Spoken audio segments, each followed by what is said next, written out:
तेजस पंजीकरण के लिए कतार में खड़ा था, जबकि तीसरे क्रम की प्रतियोगिता का बिगुल बज चुका था। उसकी छोटी कद और लंबी भीड़ के बीच वह यह नहीं देख पा रहा था कि अंदर क्या हो रहा था, लेकिन जयकारों और टकराहट की गूंज से वह समझ सकता था कि मुकाबला तेजी से चल रहा था। यह टूर्नामेंट बेहद तीव्र था, जिसमें प्रतिभागी तेजी से आगे बढ़ते, एक दूसरे से टकराते और जीत की ओर बढ़ते थे। विजेता के पास ये विकल्प होता था कि वह अगले दौर में जाए या नहीं। कई जागीरदारों और राक्षसों के पंजीकरण के बावजूद प्रक्रिया असाधारण रूप से तेज थी। जब तेजस की बारी आई तो वह हैरान रह गया। पंजीकरण का तरीका बेहद सरल था। एक टेबल पर नंबर प्लेट रखी हुई थी जो क्रम को दर्शाती थी। प्रतियोगियों को बस एक नंबर प्लेट उठानी होती थी। इसके लिए किसी भी अतिरिक्त पंजीकरण की आवश्यकता नहीं थी। यह एक मनोरंजक प्रतियोगिता थी जो केवल छठे क्रम से नीचे के राक्षसों तक ही सीमित थी, इसलिए यहाँ बहुत सारे नियम नहीं थे। नंबर प्लेट लेने के लिए कोई कर्मचारी भी नहीं था, कोई भी इसे ले सकता था। एकमात्र कठोर नियम था कि एक बार नंबर प्लेट उठाने के बाद आपको सीधे दूसरी तरफ कतार में जाना होता था। इसका मतलब था कि एक बार नंबर प्लेट लेने के बाद आपको रिंग में प्रवेश करना पड़ता था। पीछे हटने का कोई विकल्प नहीं था। काली गार्ड्स ने देखा कि छोटे कद का एक बच्चा तेजस भी नंबर प्लेट उठा रहा है, तो उन्होंने हंसने से खुद को नहीं रोक पाया। फिर भी किसी ने उसे रोकने का प्रयास नहीं किया। तेजस को यह जानने की जरूरत नहीं थी कि वे क्या सोच रहे थे। काली गार्ड्स उसे टकराव में बुरी तरह से घायल होते और हारते हुए देखने का इंतजार कर रहे थे। राक्षसों की ऊंचाई बहुत अधिक थी और जब वे उसे घेरते थे तो तेजस का दृश्य पूरी तरह से अवरुद्ध हो जाता। इन राक्षसों ने मानव जागीरदार पर ध्यान ही नहीं दिया, जो 1.3 मीटर से भी कम लंबा था। उनकी नजर इतनी नीचे तक नहीं पहुंची। भीड़ के बीच से झांकते हुए तेजस ने कोलेजन कॉन्टेस्ट क्षेत्र की ओर देखा। तीसरे क्रम की प्रतियोगिता पूरी तेजी से चल रही थी। जमीन पहले से ही एक अज्ञात जाति के खून से लथपथ थी। एक हाल की टक्कर में एक राक्षस जो 2 मीटर से भी कम लंबा था और स्पष्ट रूप से बरसर्क भालू कबीले से था, ने अपने प्रतिद्वंद्वी एक छिपकली जैसे प्राणी को हरा दिया था। जैसे ही दोनों टकराए, छिपकली अचानक झुकी, तेजी से घूमी और उसकी पूंछ बरसर्क भालू के पैरों की ओर बढ़ी। लेकिन बरसर्क भालू ने छलांग लगाई और छिपकली को अपने पिछले पैरों से जोरदार लात मारकर रिंग से बाहर फेंक दिया। छिपकली दुर्घटनाग्रस्त हो गई और केवल काली गार्ड्स के बैरियर ने उसे रोका। दुर्घटना की आवाज से स्पष्ट था कि छिपकली को गंभीर फ्रैक्चर हुए थे। आसपास के राक्षस, विशेष रूप से बरसर्क भालू कबीले के राक्षस, जोर से जयकार कर रहे थे। विजेता राजा होता है। राक्षस कुलों के लिए यह एकमात्र सच्चाई थी। यह छोटा सा दिखने वाला भालू दानव न केवल ताकत में बल्कि कौशल में भी अद्वितीय था। अगले दौर में चाहे वह सीधा टकराव हो या सामरिक कौशल का प्रदर्शन, उसने हर बार भूस्खलन से जीत हासिल की। तेजस ने देखा कि युवा बरसर्क भालू की जन्मजात क्षमता किसी क्रोध के विस्फोट जैसी थी। जब भी वह अपनी पूरी ताकत लगाता, उसका शरीर फूल जाता, बाल खड़े हो जाते और उसकी शक्ति में स्पष्ट वृद्धि होती। उसकी भूरी आंखें लाल हो जाती, मानो आग में धधक रही हों। जब वे आमने सामने आए तो एक साही जैसा दानव कंधे के वार से हवा में उड़ गया। हालांकि साही के नुकीले दांतों ने भालू पर 2 घाव कर दिए, यह स्पष्ट था कि वह उससे ताकत में बहुत कमतर था। युवा बरसर्क भालू, भले ही वह केवल तीसरे क्रम पर था, लेकिन उसके पास चौथे क्रम की बराबरी की युद्ध शक्ति थी। साधना क्रम और युद्ध शक्ति के बीच यह असमानता विभिन्न राक्षस प्रजातियों की अद्वितीय प्रतिभाओं को दर्शाती है। यह प्रतियोगिता तेजस का कई तरह के राक्षसों से पहला सामना था।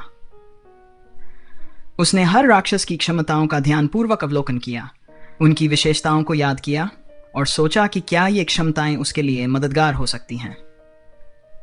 अब उसे इस बात की अच्छी समझ हो गई थी कि रहस्यमय स्वर्ग तकनीक कैसे राक्षसों की रक्त रेखाओं को संसाधित करती हैं। लेकिन वह यह निर्धारित नहीं कर सका कि वह कितनी रक्त रेखाएं जमा कर सकता है। दूसरे शब्दों में, उसकी रहस्यमय स्वर्ग तकनीक कितनी राक्षस रक्त रेखा छापों को संरक्षित कर सकती थी। क्या इसकी कोई सीमा थी? और अगर थी, तो क्या वह सीमा उसकी साधना के साथ बढ़ेगी? वर्तमान में उसके पास केवल 2 परिवर्तन थे, विंड वुल्फ और फ्लैश लेपर्ड। ये परिवर्तन उसे विंड ब्लेड और लेपर्ड फ्लैश जैसी शक्तियां देते थे। दोनों ही क्षमताएं अत्यंत उपयोगी थीं, एक गति बढ़ाने के लिए और दूसरी दूर से हमला करने के लिए। यदि इनमें निरंतर सुधार किया जाए तो वे लंबे समय तक लाभकारी रहेंगी। तेजस का मानना था कि अवशोषित की जा सकने वाली क्षमताओं की संख्या की एक सीमा होनी चाहिए, लेकिन वह इस सीमा के बारे में अनिश्चित था। इसे सही साबित करने के लिए उसे प्रयोग की आवश्यकता थी। तीसरे क्रम का अंतिम विजेता वही युवा बर्सर्क भालू था। 10 विरोधियों को हराने के बाद उसने अखाड़े के केंद्र में खड़े होकर गर्जना की। उसने अपने इनाम के रूप में एक अग्नि प्राकृतिक सिक्का, एक पृथ्वी प्राकृतिक सिक्का और 10 एथरहॉर्न सिक्के चुने। टक्कर प्रतियोगिता का आयोजन कर रहे बर्सर्क भालू ने गर्व से अपने बेटे को सिर के ऊपर उठाया और दहाड़ते हुए कहा, यह मेरा बेटा है, मेरा बेटा रोअर। यह दृश्य देखकर धरती कांप उठी और जागीरदार जातियों ने एक शब्द भी कहने की हिम्मत नहीं की। उन्होंने डर के मारे मौन धारण कर लिया। तीसरे क्रम की प्रतियोगिता समाप्त होने के बाद चौथे क्रम के मुकाबले की बारी आई। एक विशाल शाही दानव धीरे धीरे अखाड़े में दाखिल हुआ। उसका शरीर लोहे के काले फर से ढका हुआ था और उसका सिर बहुत बड़ा था। वह लगभग 2 मीटर लंबा था और उसकी चौड़ी पीठ उसकी अद्वितीय ताकत का प्रमाण थी। उसके होठों से 2 मोटे दांत निकले हुए थे और वह भयंकर गर्जना कर रहा था। शाही कबीले के पास 2 दुर्लभ जन्मजात क्षमताएं थीं। वास्तव में सभी राक्षस जातियों के पास सिर्फ एक प्राकृतिक क्षमता नहीं होती। आदित्यराज ने तेजस को समझाया था कि कई योग्यताएं होना जरूरी नहीं कि अधिक ताकत की निशानी हो, लेकिन शीर्ष क्रम के राक्षसों और अप्सराओं में अक्सर कई योग्यताएं होती हैं। शाही की जन्मजात क्षमताएं थीं तेजी से आक्रमण करना और पीठ पर कांटे लगाना। शाही राक्षसों की पीठ पर कांटे होते थे जिन्हें बाहर की ओर फेंका जा सकता था। शाही जितना अधिक शक्तिशाली होता, उसकी पीठ पर उतने ही अधिक कांटे होते। हमले की क्षमता खुद ब खुद स्पष्ट हो जाती थी।